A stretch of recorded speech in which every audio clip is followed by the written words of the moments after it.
Clyde with the Tucker Sno-Cat Service Department. Today we're going to talk about a brake retro upgrade kit in your XL 2000. First step is we're going to remove the door trim. A little secret is to actually tighten the screw down first, just a tad, and then back it out. This will help without it, so it won't break.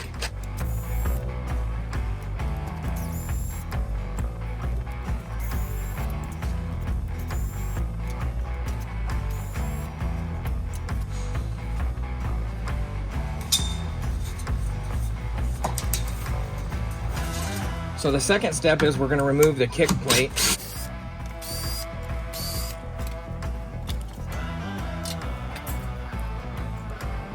So the next step is to remove the orbital cover if you have one. If you don't, the new kit's going to come with one anyway, but if you have this one, you got to take it off, get it out of your way.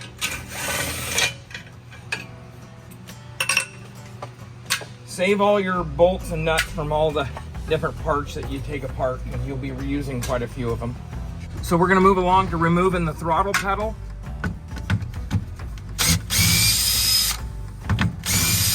The only reason why we're doing this is just to get it out of our way, to create a little more room when we're working. Okay, and there's going to be a screw right here that's going to help hold down the loom clamp that's got your throttle cable in it. You'll need to remove that too.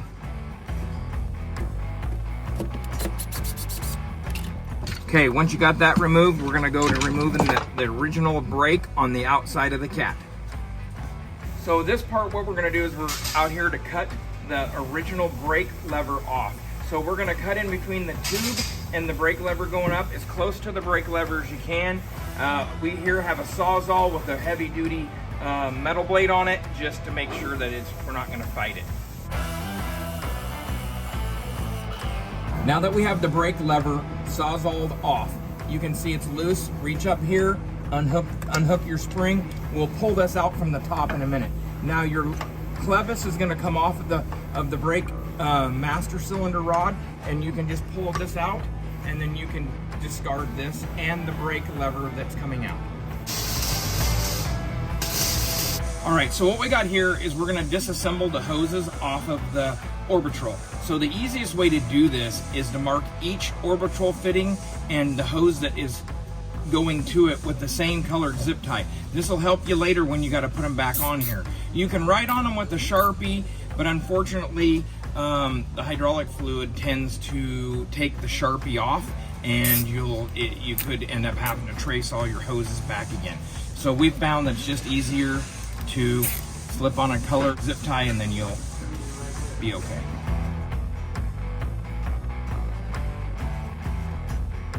So what I've done here is I've put colored zip ties on the hose and then the corresponding port that it goes to. That way when you unhook everything, you're not having to go back and go through your leads again and see where they come from. This is real quick and easy. We are going to change these fittings later on, but as we do it, we will change over to that colored of zip tie at that point in time. So you may want to have 3 of each color if this is what you're going to want to do, or some type of marking, but a Sharpie will get rubbed off with hydraulic fluid, so you do have to be careful. I have fitting plugs and caps for each one of these. Makes it nice.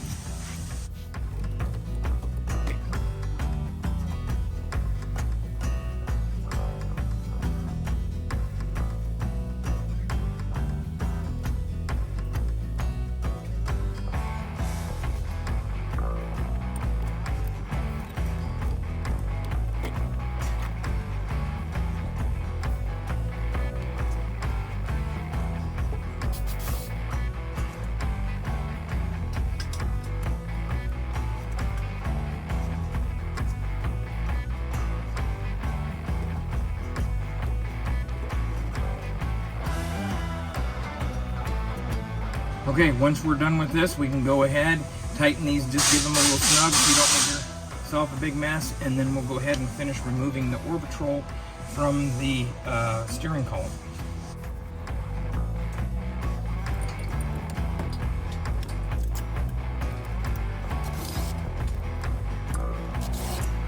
And just remove this and get it out of your way for a little while.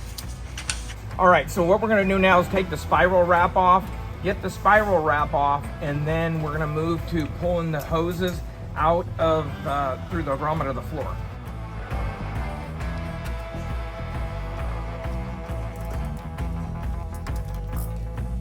We're gonna move up to the top side, one hand under, one hand over.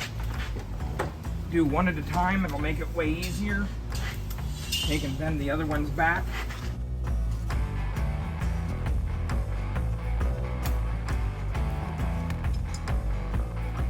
So once you have all 4 hoses out of here, slide them back over to the other side of the cat, get them out of your way, and then what we're gonna have to do is cut with a cutting wheel or something here. We'll show you in a little bit, but you wanna have this area open. You might wanna move, as you can see down here, when you're gonna cut, you might wanna cover your journal if you're at the stage we are, or just kind of cover anything that you don't want your shavings in. Okay, so the next step is gonna be getting these 3 loom clamps, one on the back side of your steering wheel column that you can't see. You're gonna wanna remove this because it's really close to the cutoff wheel. It's gonna save you splicing that wire if you hit it. But anyway, remove these 3. A little tech tip, if these are down on the ground, they're gonna get filled with dirt. Take a little pointed object, an awl, an ice breaker, and just pick out the screwdriver. Then you're gonna have to get yourself a short screwdriver because they don't, there's not enough room to get a gun in here.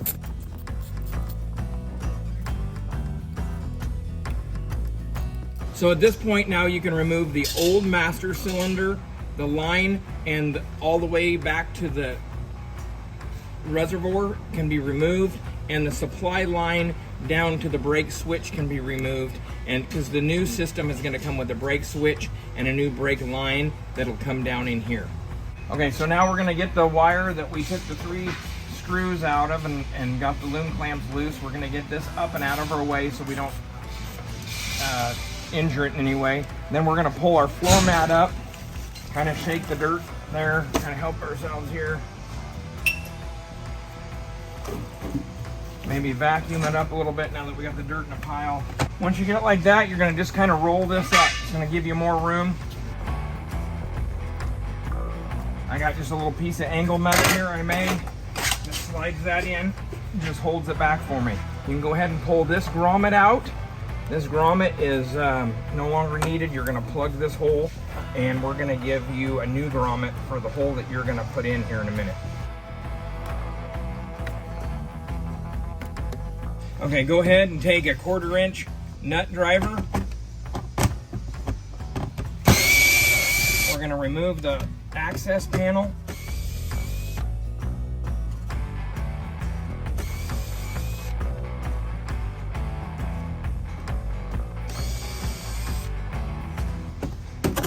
There's going to be another piece of rubber on the other side, and then there's going to be one more piece of rubber underneath. This is got a glue on it. Sometimes it's a little bit difficult. May take a screwdriver, something to get underneath there and get it off.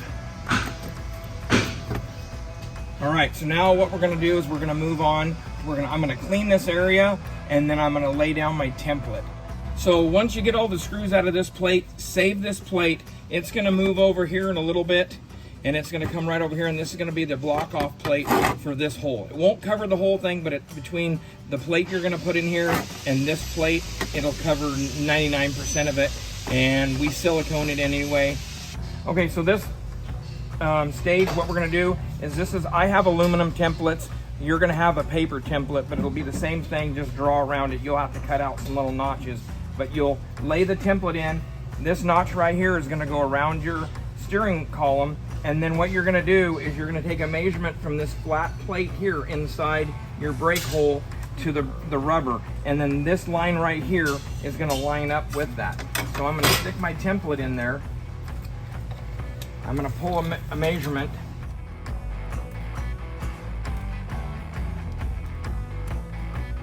So now I know that this mark here is right even with that orange plate underneath. That steel plate you won't be cutting. You're only cutting the aluminum.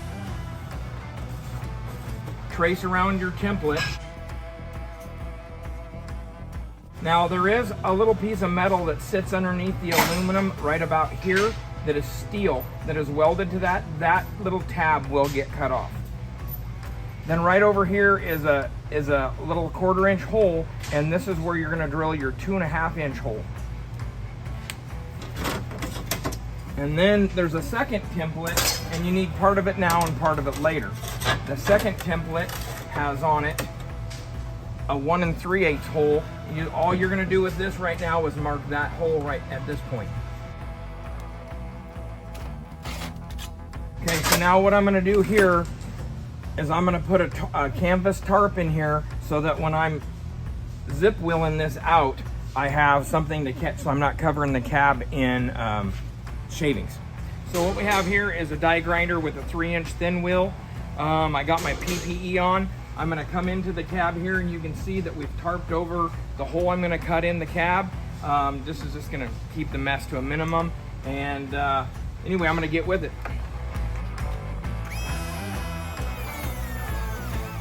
Now we're going to remove the reservoir behind the hydraulic reservoir.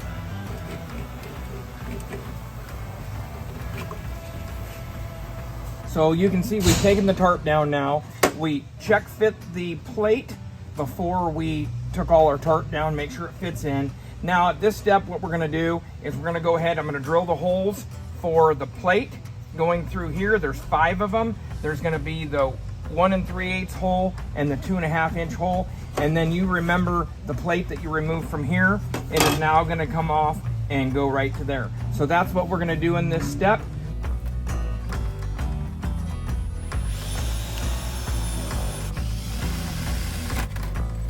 Okay, so this step, I'm going to install the black plate with the 5 holes. Those are 3/8, and there's 3/4 inch holes. Always look on the other side to see what you're going to drill into or drilling through. Make sure there's not wiring loom or something of the nature. Anyway, I'll go ahead and get this mounted in here.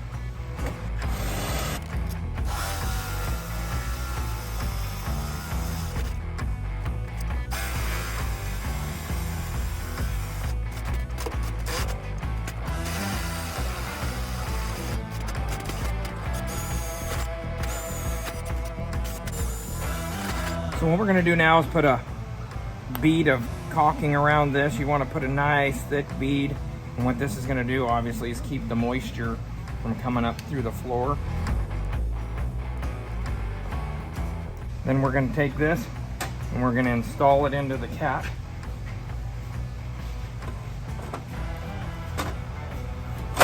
Drop it in the hole, and then I'm going to put the bolts in and put the nuts on and tighten it down.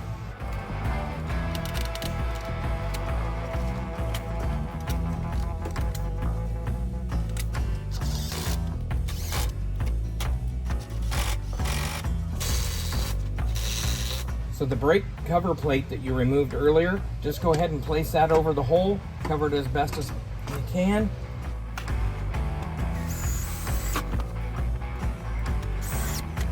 So now we put in our big grommet and the small grommet back here. We've got the plate in. We're going to wipe around the edges, wipe up that extra silicone going underneath. We're going to do the same thing there. Then we're going to go ahead now. We're going to wipe up everything in here. And then the next step is going to be to lay the floor mat down, and we'll cut along it. So now we're going to take our template, which looks like this, and we're going to cut these lines right over the top. This being your notch of your steering column again. When you put it on here, you want to take, and these 2 edges right here, you want to center them in that tray. This notch may not be 100% true to your cat. You can just take that. Then you're just going to take your some type of razor blade, something that'll get down in there, and then you're just going to slice both ways on the notch. Yours will be a paper template, so it's just going to be a black line, and then you're just going to finish cutting out around this, and then that will be all the cutting for the floor mat you're going to do at this point. So once you've got the template cut out, then you can cut out your grommet here, make this a circle. This is going to be for your hydraulic hoses going to your orbital. Then over here, you just make an X over this hole, and so that it'll close down around the loom and the brake line that are going to go through there. And then you can take your square template you're going to be given. You want to get it so it covers the edge here, and lines up on this edge. And you want to try to cover all of the slice that's the original slice that's in your floor mat, like that. And then you're going to cut around this.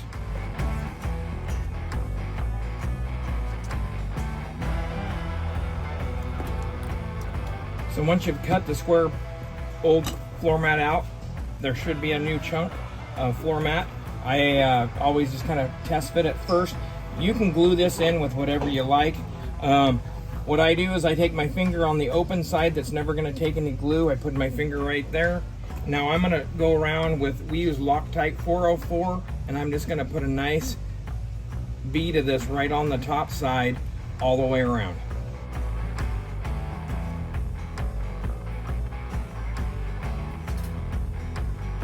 Okay, then when you get that all the way around, take it, kind of leave it a little warped so you can stick it in that close corner first and then work it around.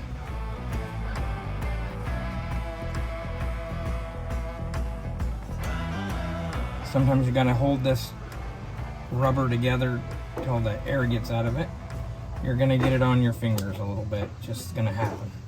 Okay, so we went ahead and we got the loom back in, brought it down, put the 3 screws back in. You may have to relocate the center loom clamp because the tray has taken the aluminum away that it was screwed into, so you may need to move it towards the passenger side a bit. We went ahead and reinstalled the throttle pedal and put the loom clamp on it. So now your new brake pedal is going to look like this. You have your brake wire that's coming off. This is the sender that will turn your lights off and on. It's a brake switch. Then it also has your brake line on it, and this is, both of these are going to go through the floor in the small grommet 1 3/8 that we put the X mark in the top of the floor, and then it has 2 holes here and here, and this will take 5/16 bolts, which will be supplied for you. It's easier to put the bolt in right now and then drop it in and put the nuts on the bottom rather than try to put that down in there. You can see that this little one in the back is a little bit hard to get to, so if you put them in now, it'll save you a little bit of trouble. Okay, so once you got the bolts in, just take your fingers, stick through there,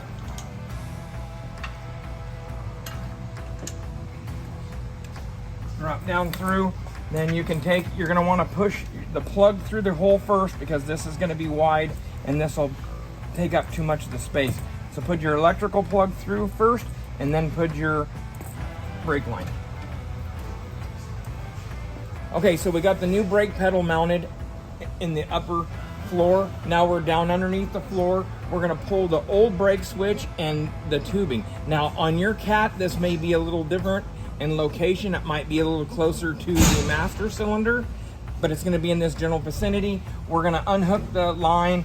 We're going to unplug the Waytech plug, and then we're going to go ahead and pull the whole old unit out, and this is all discarded. None of this will be used. Then we're going to go right back up to where we were at, and there's going to be your new brake line's going to be there. Connect it to the old one. Now, like I say, this could vary depending on where your line came in and where your brake switch was before.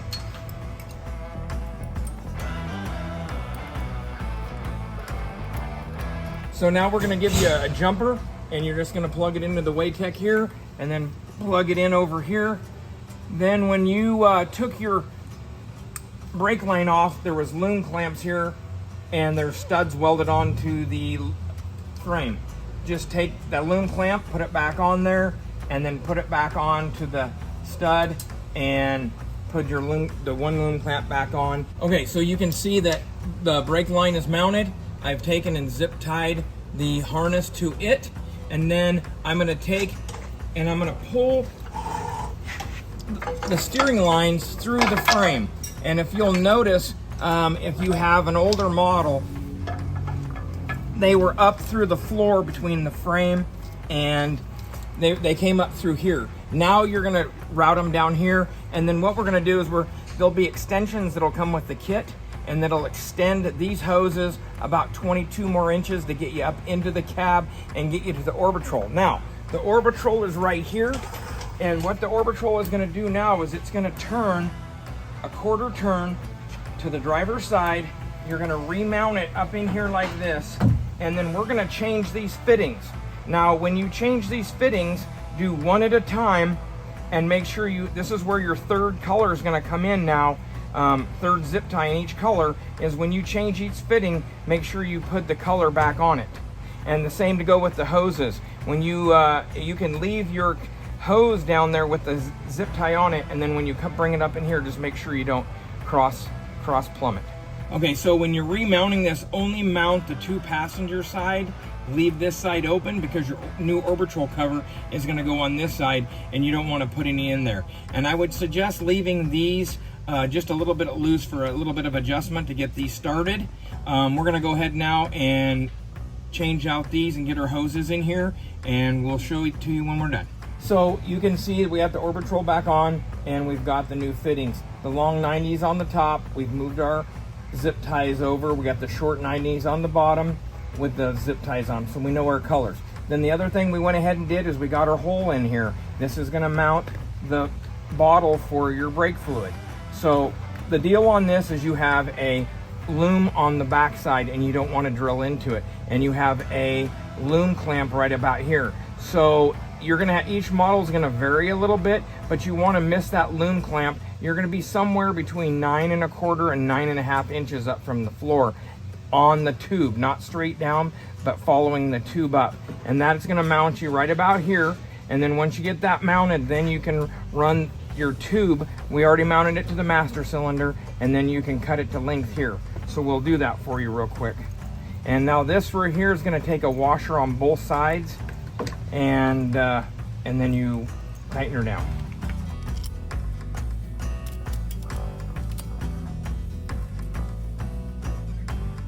And this is only 1 bolt.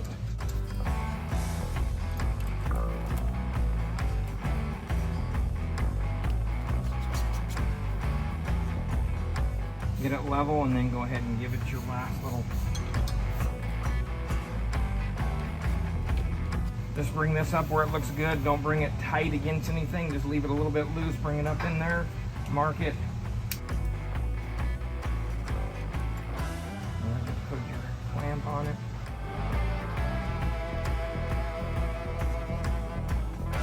Don't strip your clamp out. Get it in there, and you can see it's not too tight, not too loose. Not going to rub on anything. Now we're going to bring our hoses in.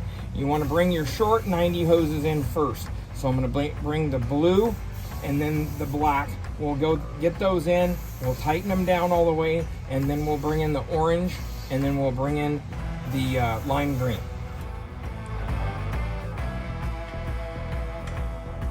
Okay, so we're going to get these.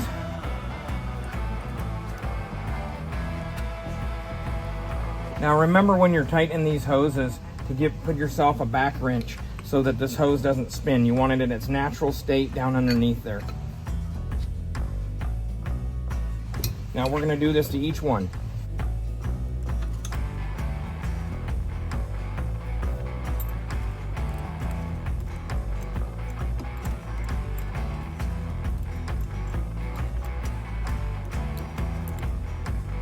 All right, now we're going to pull the other 2 hoses through. If you have any problems, if it's tight and trying to pull the grommet out, just put a little WD-40 on them.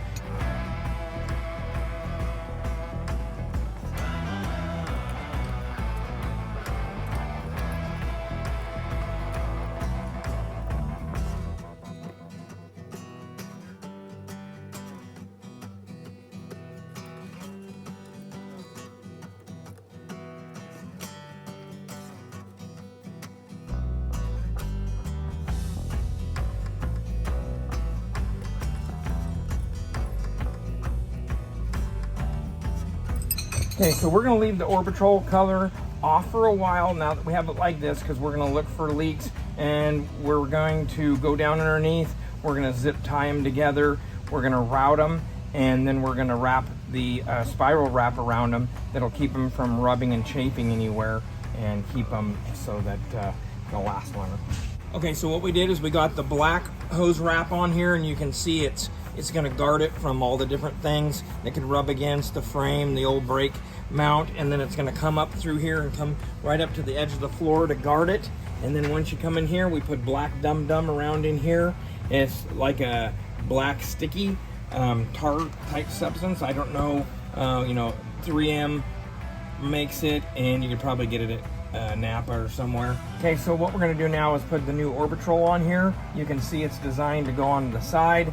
Then we have an aluminum spacer that'll bring the level the same on this side that doesn't have the mount for the steering wheel.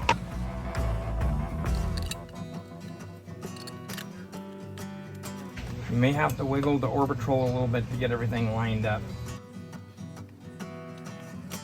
And you may even have to go back, and we're gonna go back and loosen these a little bit on this side so we can rotate it around, get everything so everything's, there we go, that's all it took. Okay, so then I'm gonna go and tighten this down.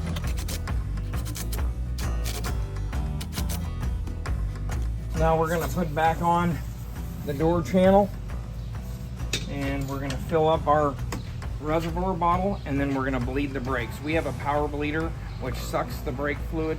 It mounts onto the caliper, or the caliper itself, and then brings it down through from the bottle. So you just have to keep filling the bottle. I think it's a little easier if you have that luxury. If you don't, you can do the old pump method and it'll get her done. Okay, the last thing we're gonna go over is adjusting of the brake. This threaded rod, you wanna have the end of it flush with the inside of this clevis right here. Bring it up flush. You'll see right here there's a spot that's ground down. Gives you a spot to put the wrench, adjust it up and down till you're flush in here. Once you're flush in there, hold this wrench like this, tighten the other one down, and that's all there is to the adjustment. As always, we're here to help. If you guys have any questions, give us a call at the factory.